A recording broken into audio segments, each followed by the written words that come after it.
Good evening बच्चों, कैसे हैं आप सभी। 11th क्लास में हमारा फर्स्ट चैप्टर जो है लिविंग वर्ल्ड वो चल रहा है। ठीक है, और आई थिंक आज हम उसको फिनिश कर देंगे पूरे चैप्टर को। उसमें कुछ टॉपिक्स बच रहे हैं लास्ट में। ठीक है, अभी हमने जो है इसमें पूरे चैप्टर के अंदर टैक्सोनॉमी पूरा पढ़ लिया है हमने। ठीक है, और टैक्सोनॉमिक कैटेगरीज हमने पढ़ ली है, और जो नोमेनक्लेचर था, बायनोमियल नोमेनक्लेचर, ट्राइनोमियल नोमेनक्लेचर, वो भी हम पढ़ चुके हैं। तो आई होप आपको समझ में आ रहा होगा। ठीक है, कुछ बच्चों की प्रॉब्लम थी कि सर हिंदी में भी पढ़ाइए, इंग्लिश में भी आप पढ़ा रहे हैं तो हिंदी में भी आप पढ़ाते रहिए। तो बेटा मैं यहाँ पे बहुत लैंग्वेज पढ़ा रहा हूँ। ठीक है, अगर मैं इंग्लिश में लिखता हूँ तो उसका ट्रांसलेट करके हिंदी में भी बोल रहा हूँ। ठीक है, तो आप उसको हैंड टू हैंड अपने कॉपी के अंदर नोट डाउन कर लीजिए। ठीक है, और अब से मैं ट्राई करूंगा कि हिंदी के अंदर भी चीजों को मेंशन करूं। ओके, तो ऐसे टेंशन लेने की जरूरत नहीं है। फर्स्ट चैप्टर जैसे हमारा कंप्लीट होता है तो आप इसके क्वेश्चंस जो है सॉल्व करिए। ठीक है, प्रीवियस ईयर क्वेश्चन सॉल्व करिए, और एनसीईआरटी के पीछे के जो क्वेश्चंस है वो भी आप सॉल्व कीजिए। ठीक है, और भी बहुत सारी बुक्स आती है नीट के लिए। एक बार हम एक क्लास लेंगे जिसमें हम आपको बता देंगे कौन कौन सी जो बुक्स है वो नीट के लिए जो है अच्छी है, जो मार्केट में भी अवेलेबल है, और उसके अंदर से नीट का जो क्वेश्चन है वो पुट होते हैं या नहीं होते हैं, उस हिसाब से हम इस पे मैटर पे बात कर लेंगे, वो कोई इशू नहीं है। ठीक है, अब हमारा जो बचा बचा टॉपिक है वो भी हम आज कंप्लीट कर लेते हैं। ठीक है, लेट्स स्टार्ट। ओके, तो आज जो हमारा टॉपिक है वो है टैक्सोनॉमिकल एड। टैक्सोनॉमिकल एड, ठीक है, जिसको हिंदी के अंदर कहा जाता है वर्गीकी सहायता साधन। ठीक है, हमको क्या करना है बेटा, अभी हमने क्लासिफिकेशन किया। ठीक है, तो क्लासिफिकेशन के लिए हमको इंफॉर्मेशंस लेनी पड़ती है कि इनके कौन से इनके अंदर कौन कौन से कैरेक्टर्स हैं, कौन कौन से मॉर्फोलॉजिकल कैरेक्टर्स हैं। ठीक है, इनका हैबिटाट क्या है, ये कौन से आवास में रहते हैं। ठीक है, तो ये सारी इंफॉर्मेशन लेने के बाद ही हम क्या कर पाते हैं, क्लासिफाई कर पाते हैं। ठीक है, तो टैक्सोनॉमिकल ऐड जो है हमारी हेल्प करते हैं। ठीक है, इसके अंदर हम क्या करते हैं, इंफॉर्मेशन को स्टोर करते हैं। ठीक है, टैक्सोनॉमिकल ऐड में हम क्या करेंगे, इंफॉर्मेशन को स्टोर करेंगे, उसको प्रिजर्व करेंगे। ठीक है, और उसको काम में लेंगे किसमें, क्लासिफिकेशन में और आइडेंटिफिकेशन के अंदर। ठीक है, तो अगर हम इसकी डेफिनेशन देखते हैं टैक्सोनॉमिकल ऐड की, तो डेफिनेशन क्या होती है, टेक्निक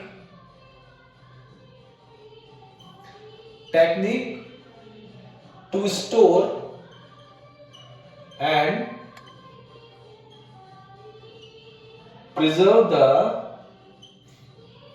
information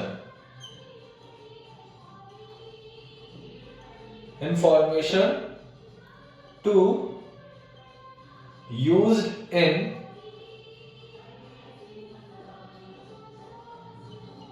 classification and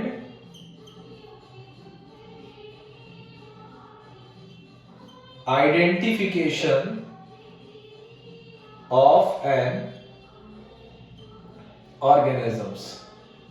ठीक है, कि जीवों के क्लासिफिकेशन और आइडेंटिफिकेशन के लिए हम सूचनाओं को क्या करते हैं, संग्रहित करते हैं और संरक्षित करते हैं। इसी को हम क्या कहते हैं, टैक्सोनॉमिकल ऐड कहते हैं। ठीक है, यानी सूचनाओं को संग्रहित और संरक्षित करना। ठीक है, जिसका उपयोग हम क्लासिफिकेशन और आइडेंटिफिकेशन में करते हैं, उसी को हम क्या बोलते हैं, वर्गीकी सहायता साधन कहते हैं। तो बहुत सारे टैक्सोनॉमिकल ऐड हमारे एनसीईआरटी ने मेंशन कर रखे हैं, जिसको हम एक एक करके डिटेल्स में पढ़ते हैं। तो सबसे पहला जो टैक्सोनॉमिकल ऐड हमको दे रखा है वो है हर्बेरियम। क्या है बेटा, हर्बेरियम। ओके, हर्बेरियम के अंदर हम क्या करते हैं, हर्बेरियम के अंदर हम ड्राई प्लांट को प्रिजर्व करते हैं। किसको संरक्षित करेंगे, हम शुष्क पादपों को संरक्षित करेंगे। ठीक है, ड्राई प्लांट को हम क्या करेंगे, प्रिजर्व करेंगे, शुष्क पादपों को हम संरक्षित करेंगे। ठीक है, तो इसका जो प्रिजर्वेशन होता है वो कैसा होता है, डेड प्रिजर्वेशन होता है। कैसा प्रिजर्वेशन होता है इसका? डेड प्रिजर्वेशन होता है। इसके अंदर बेटा हम क्या करते हैं कि किसी भी फील्ड में जाके, किसी भी फील्ड के अंदर हम जाते हैं, ठीक है, और हम एक प्लांट को सेलेक्ट करते हैं, ठीक है। प्लांट को हम सेलेक्ट करने के बाद उसको जमीन में से पूरा का पूरा उखाड़ लेते हैं। कैसे उखाड़ना है? बहुत अच्छे तरीके से उखाड़ना है जिसके अंदर उसके रूट्स भी आ जाए, स्टेम भी आ जाए, लीव्स भी आ जाए, फ्लावर्स भी आ जाए, ठीक है, और उसके अंदर फ्रूट अगर है तो फ्रूट भी आ जाए। तो इस तरीके से हम इसको उखाड़ते हैं। प्लांट जो है छोटा होना चाहिए ताकि हमारी हर्बेरियम शीट पर आ जाए, ठीक है। अगर प्लांट मान लो बड़ा है, हमारी हर्बेरियम शीट पर नहीं आ रहा है, तो हम उसको कैसे प्रिजर्व करेंगे? तो उसको उसके हम पार्ट्स को अलग अलग करेंगे, जैसे रूट्स अलग कर ली, लीव्स अलग कर ली, स्टेम अलग कर लिया, फ्लावर अलग कर लिया, तो उसको अलग अलग प्रिजर्व करेंगे। और अगर प्लांट छोटा है तो हम उसको पूरे प्लांट को एक साथ क्या कर सकते हैं? प्रिजर्व कर सकते हैं, ठीक है।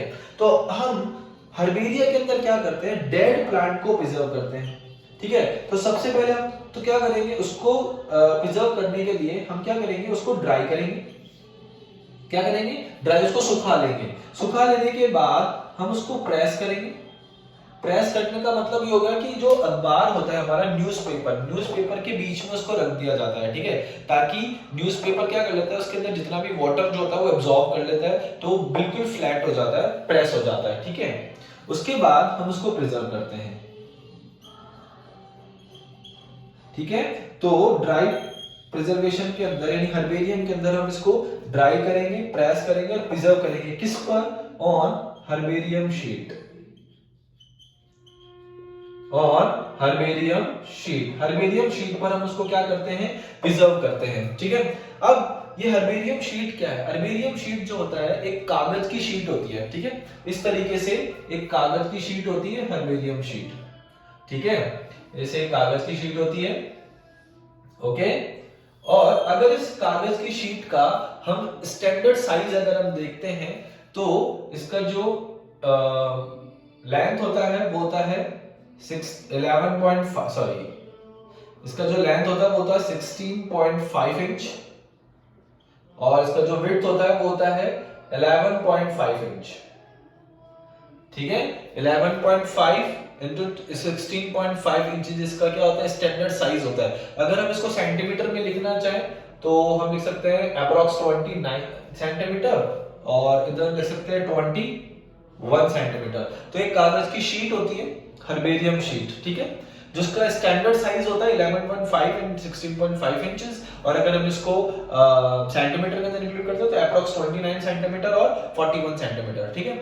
इसके इस साइड पर एक लेबल लगा हुआ होता है बेटा। क्या लगा हुआ होता है? साइड पर एक लेबल लगा हुआ होता है।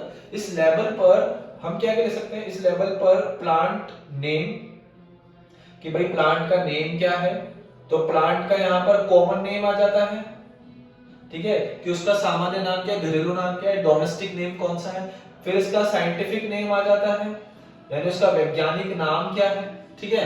यहाँ पर उसकी प्लांट की क्लास आ जाती है, फैमिली आ जाती है, ठीक है, कि क्लास उस प्लांट की जो है फैमिली क्या है, ठीक है। कलेक्टर नेम आ जाता है कि किसने ये प्लांट जो है कलेक्ट किया है, और कलेक्टर डेट, ठीक है, कलेक्शन डेट यानी किस तारीख को उस प्लांट को हमने प्रिजर्व किया है, ठीक है। तो ये सारी इंफॉर्मेशन इस शीट पर होती है, ओके।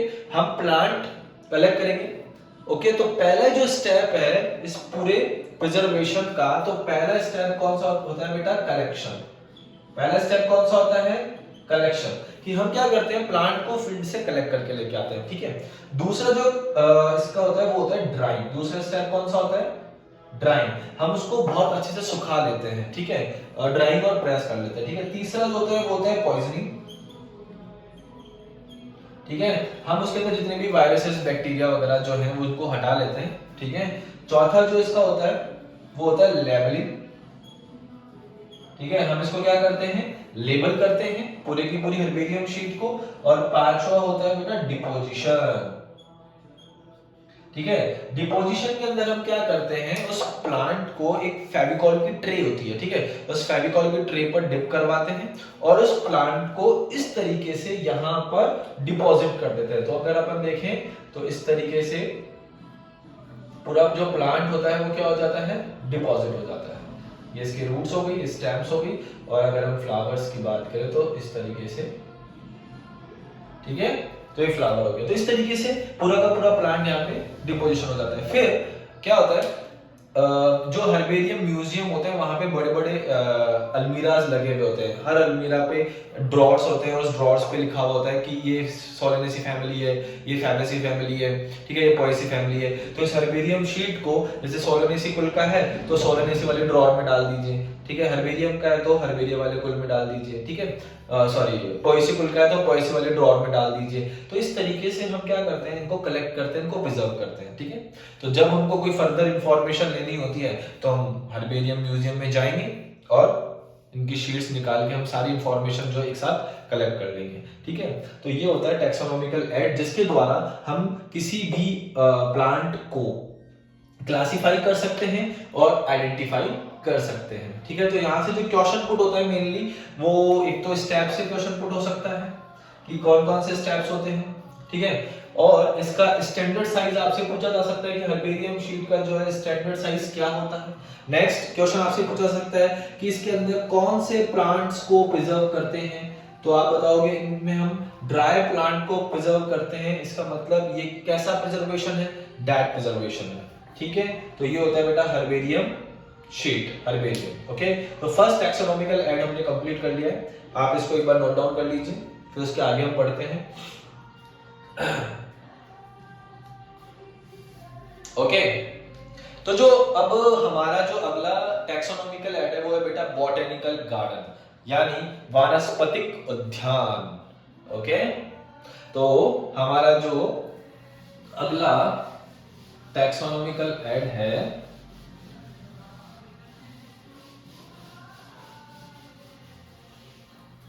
वो है बॉटेनिकल गार्डन, यानी वानस्पतिक उद्यान। तो वानस्पतिक उद्यान के अंदर हम किसको प्रिजर्व करेंगे, यहां पर हम लिविंग प्लांट्स को प्रिजर्व करेंगे। किसको प्रिजर्व कर रहे हैं हम, लिविंग प्लांट को प्रिजर्व कर रहे हैं। और ये जो प्रिजर्वेशन होता है बेटा वो होता है ex situ preservation. Ex situ conservation बोल सकते हो, प्रिजर्वेशन भी बोल सकते हो, ठीक है, ओके। इसको हम क्या बोलेंगे, बहिस्थाने संरक्षण, बहिस्थाने संरक्षण।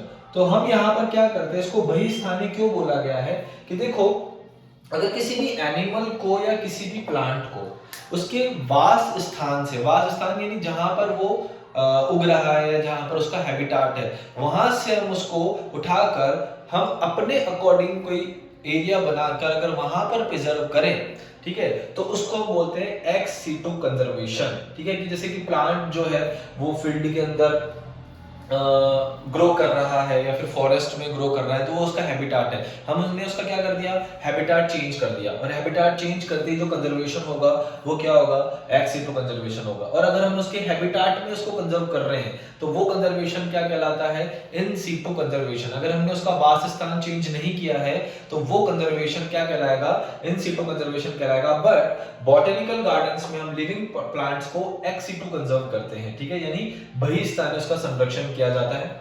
बॉटेनिकल गार्डन्स में बेटा क्या होता है कि जितने भी प्लांट्स होते हैं उन प्लांट्स पर एक लेबल लगा हुआ होता है, उस लेबल के अंदर क्या क्या होता है, उस लेबल में उस प्लांट का नेम होता है, ठीक है, और उसका जो है नेटिव प्लेस क्या है, वो कहाँ से लाया गया है, उसकी इंफॉर्मेशन होती है, ठीक है, फैमिली का नेम क्या है, ऑर्डर का नेम क्या है, ठीक है। तो ये सारी इंफॉर्मेशन जो होती है उस लेवल पे लगी हुई होती है। तो उसको स्टडी करके हम क्या कर सकते हैं, क्लासिफिकेशन कर सकते हैं और आइडेंटिफिकेशन कर सकते हैं, दैट्स इट, ओके।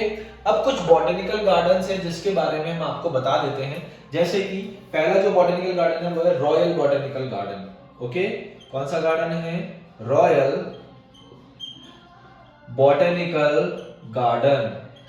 और रॉयल बॉटेनिकल गार्डन जो है कहां पर है, स्थित क्यू के अंदर, और क्यू जो है वो है इंग्लैंड में, ठीक है। और ये लार्जेस्ट बॉटेनिकल गार्डन है, सबसे बड़ा वानस्पतिक उद्यान, ठीक है। सबसे बड़ा वानस्पतिक उद्यान कौन सा है, रॉयल बॉटेनिकल गार्डन, जो कि यहाँ पे क्यू और इंग्लैंड के अंदर, ठीक है। नेक्स्ट जो अगर हम बात करें वो है नेशनल बॉटेनिकल गार्डन। और नेशनल बॉटेनिकल जो गार्डन है बेटा वो है लखनऊ में। कहां पर है? लखनऊ, इंडिया। ओके, नेक्स्ट है लाल बाग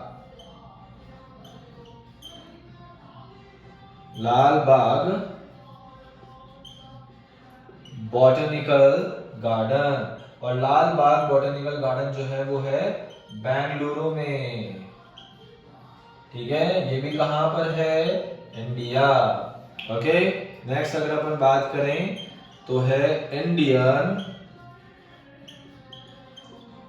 बॉटेनिकल गार्डन। और इंडियन बॉटेनिकल जो गार्डन है वो है कोलकाता। ठीक है, और ये भी कहां पर है? इंडिया। ओके, तो ये कुछ बॉटेनिकल गार्डन्स हैं जो आपके एनसीईआरटी में मेंशन करते हैं, आपको पता होना चाहिए। और रॉयल बॉटेनिकल गार्डन क्यों इंग्लैंड है, वो है लार्जेस्ट बॉटेनिकल गार्डन। ठीक है, इसी तरीके से हमारा जो अगला टैक्सोनॉमिकल एड है वो है जूलॉजिकल पार्क। क्या है? Zoological park. ठीक है, यानी आप नॉर्मल लैंग्वेज में इसको बोल सकते हैं चिड़ियाघर। ठीक है, इसके अंदर भी हम क्या करते हैं? लिविंग एनिमल्स को कंजर्व करते हैं। ठीक है, किसको करेंगे? लिविंग एनिमल को कंजर्व करेंगे। और इसका कंजर्वेशन भी कैसा होगा बेटा? Ex situ conservation. इसका भी कैसा होगा? Ex situ conservation. यानी हम किसी भी एनिमल को उसके वास स्थान से उठाकर हम अपने अकॉर्डिंग, ठीक है, उसको क्या कर रहे हैं? कंजर्व कर रहे हैं। तो इसको हम क्या बोलेंगे? एक्स सीटू कंजर्वेशन कहते हैं। यानी जूलॉजिकल पार्क में जो एनिमल का कंजर्वेशन होता है वो ह्यूमन केयर में होता है, इन ह्यूमन केयर। ठीक है, तो इसका जो कंजर्वेशन होगा वो ह्यूमन की देखरेख के अंदर होगा। ठीक है, तो मानव जो होता है क्या एनालिसिस करता है उससे कि इसका हैबिटेट क्या है, इसका स्वभाव क्या है, इसको कौन सा फूड दिया जाए। ठीक है, और ये कैसे कैसे एक्टिविटी शो करता है, तो सारी चीजें सीखने को मिलती है। ठीक है, उसका बिहेवियर, उसका एथिकल, सब कुछ सीखने को मिलता है। ठीक है, तो जूलॉजिकल पार्क के अंदर हम स्टडी करते हैं एनिमल के बिहेवियर का, उसके एथिक्स का। क्लियर बात? ठीक है, तो इसके अंदर जो कंजर्वेशन होता है वो कैसा होता है?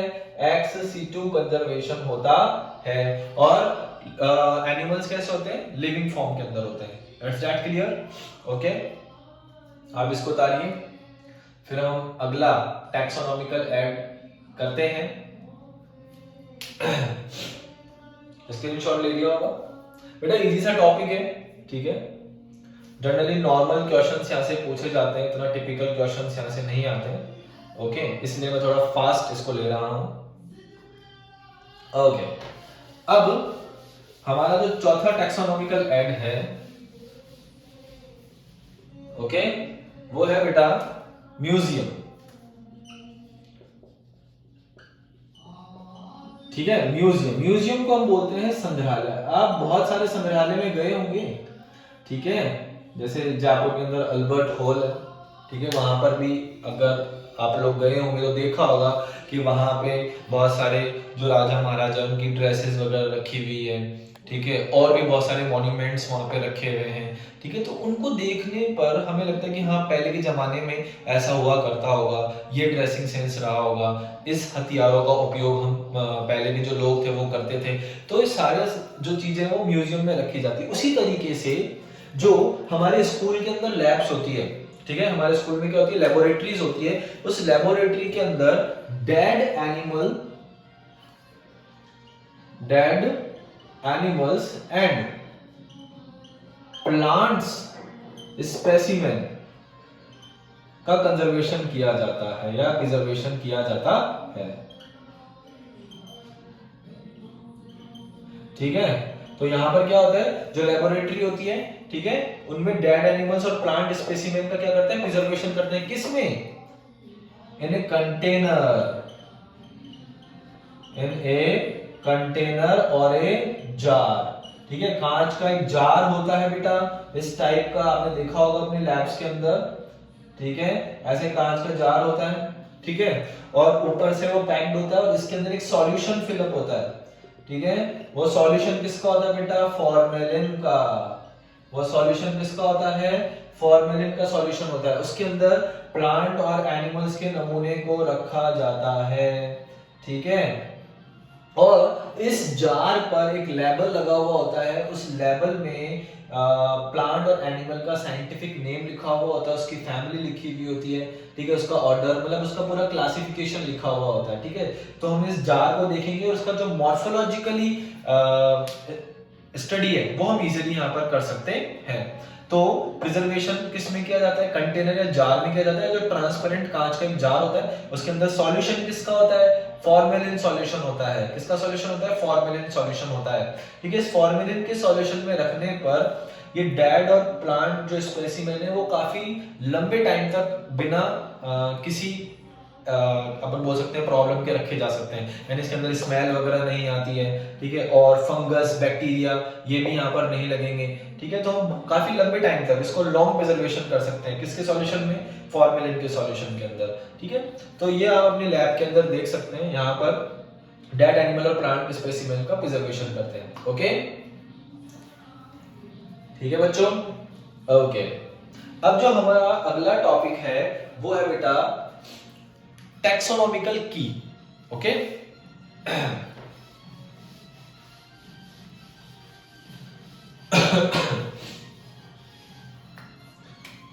टैक्सोनॉमिकल की,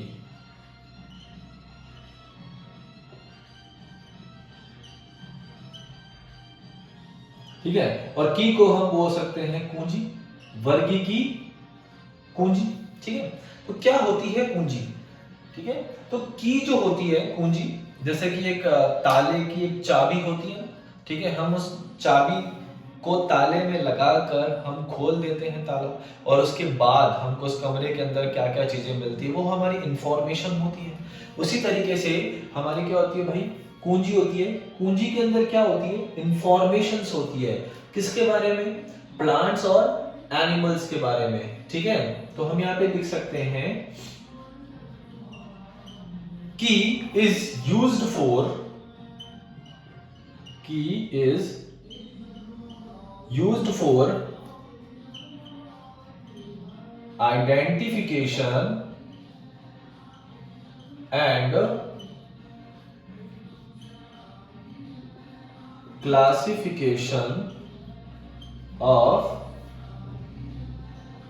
animals and plants on the basis of similarities and dissimilarities, यानी असमानता और समानताओं को आधार मानकर हम प्लांट्स और एनिमल्स का क्लासिफिकेशन और आइडेंटिफिकेशन कर सकते हैं। किसके द्वारा, एक कुंजी के द्वारा। इस कुंजी के अंदर क्या होता है बेटा, सारी इंफॉर्मेशन होती है प्लांट्स और एनिमल्स के बारे में, उसकी समानता है, उसकी असमानताओं के बारे में सारी इंफॉर्मेशन होती है। अब जो ये कुंजी वर्ड है बेटा, ये जो नेम है कुंजी, ये दिया था जॉन रे ने। तो नेम गिवन बाय जॉन रे, जॉन रे ने कुंजी शब्द दिया था, ठीक है। अब क्या होता है, की is based on contrasting characters, contrasting characters. Contrasting character को हम बोलते हैं विपर्यासी लक्षण, यानी जो हमारी कुंजी है वो किस पर आधारित होती है, वो आधारित होती है विपर्यासी लक्षण पर आधारित होती है, ठीक है। एंड इसको हम क्या बोलेंगे, कपलेट,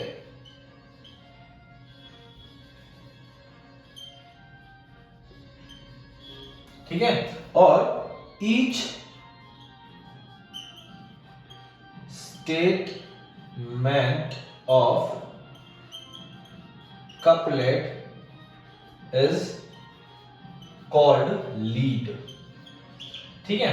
देखो कुंजी जो है किस पर आधारित है, विपर्यासी लक्षणों पर आधारित है, जिसको हमने क्या बोला है, कपलेट बोला है। और कपलेट का जो प्रत्येक वाक्य है वो क्या कहलाता है बेटा, लीड कहलाता है, जो हमें आगे बढ़ने के लिए प्रेरित करता है। देखो एक गेम होता है, जैसे कि मान लो हमारे पास में क्या है, दो, एक तो है टोमेटो, एक हमारे पास के अंदर है मान लो कैरेट, ठीक है, एक हमारे पास में क्या है, पोटैटो है, एक हमारे पास में है कैरेट, ठीक है। तो हम आए यहाँ पर, ओके, हमारे पास में दो कैरेक्टर हो गए। पहला कैरेक्टर तो क्या हो गया भाई, कैरेट जो है लंबी है, और जो पोटैटो है वो, टोमेटो है वो क्या है, गोल है, ठीक है, लॉन्ग है, राउंड है। तो ये क्या हो गया, कॉन्ट्रास्टिंग पेयर हो गया। तो इसको हमने क्या बोला, कपलेट बोला, ठीक है। तो जैसे ही आप आए, आपने देखा कि ये राउंड है और ये क्या है, लॉन्ग है, ओके। उसके बाद ये कपलेट हो गया। कपलेट होने के बाद में हमने यहाँ पे गए, यहाँ पे बोला कि आप टेबल नंबर 3 पे जाइए,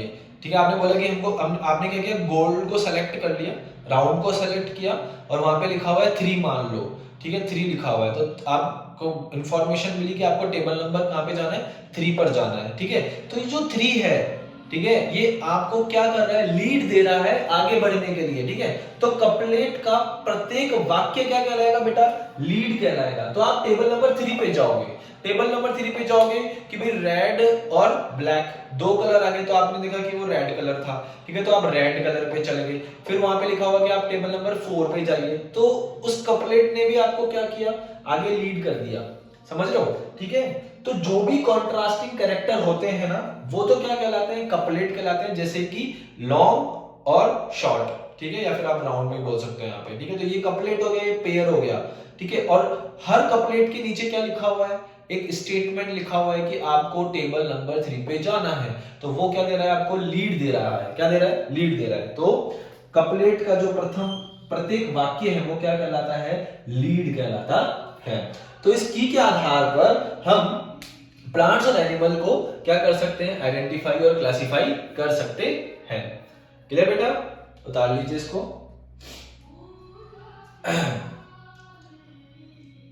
अब कुछ नॉर्मल टर्मिनोलॉजीज हैं, वो भी हम देख लेते हैं, ओके, ठीक है।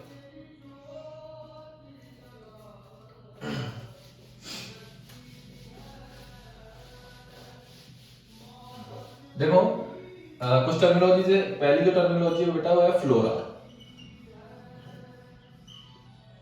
तो फ्लोरा क्या होता है, देखो एक पर्टिकुलर एरिया में, एक निश्चित क्षेत्र के अंदर जितनी भी पादप जातियां पाई जाती है उनके बारे में इंफॉर्मेशन होती है, ठीक है। तो क्या हो गया फ्लोरा। फ्लोरा क्या एक अकाउंट है, एन अकाउंट, ठीक है, क्या है ये, एक अकाउंट है जिसके अंदर इंफॉर्मेशन होती है सारे के सारे पादप जातियों की, ठीक है। इंफॉर्मेशन ऑफ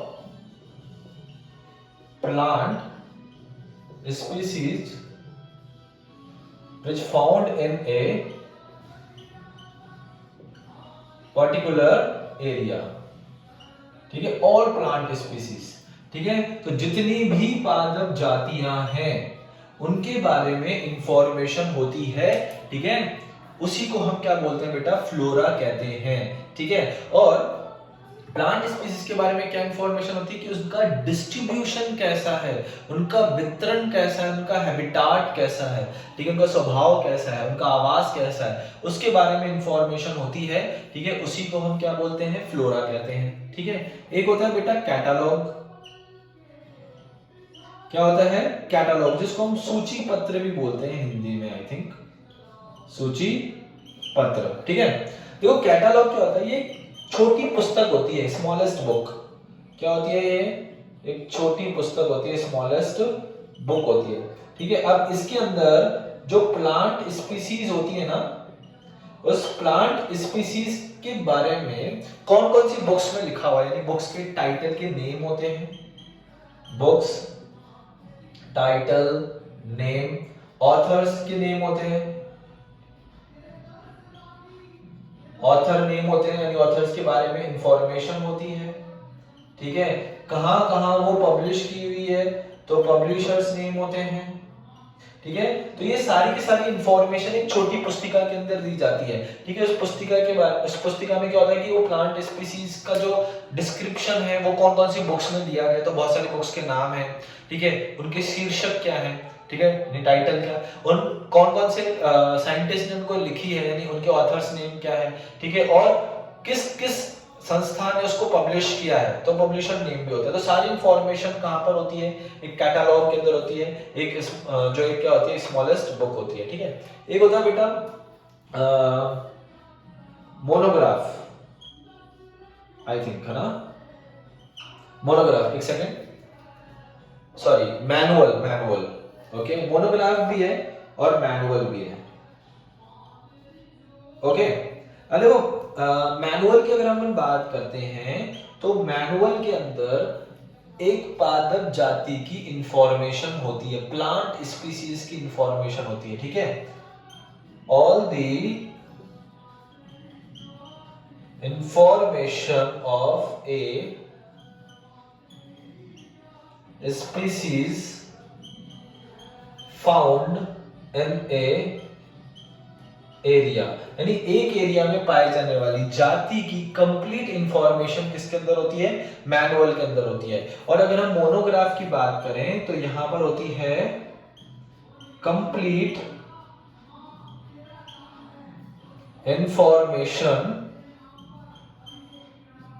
अबाउट टैक्सॉन, यानी एक टैक्सॉन के बारे में जो कंप्लीट इंफॉर्मेशन होती है वो किसमें प्रेजेंट होती है, मोनोग्राफ में।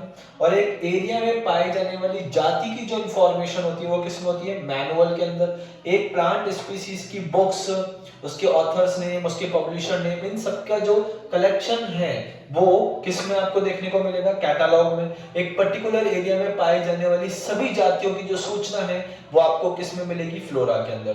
तो these are some terminologies which is included in NCERT, okay. I think आपको सभी को समझ में आ गया होगा। और यहीं पे हमारा जो है फर्स्ट चैप्टर कंप्लीट होता है, ठीक है। अब जो है हम क्लास 12 के चैप्टर्स में स्टार्ट करने वाले हैं और साथ साथ जो है हमारे 11 के चैप्टर भी स्टार्ट होंगे। तो आप एक बार मुझे कमेंट करके बताइएगा कि 11 का हम कौन सा चैप्टर स्टार्ट करें, ठीक है, विच यू वांट, जो भी आप चाहते हैं वो स्टार्ट हम कर देंगे। और 12th का हम I think second chapter start करते हैं या फर्स्ट चैप्टर स्टार्ट करेंगे, ओके।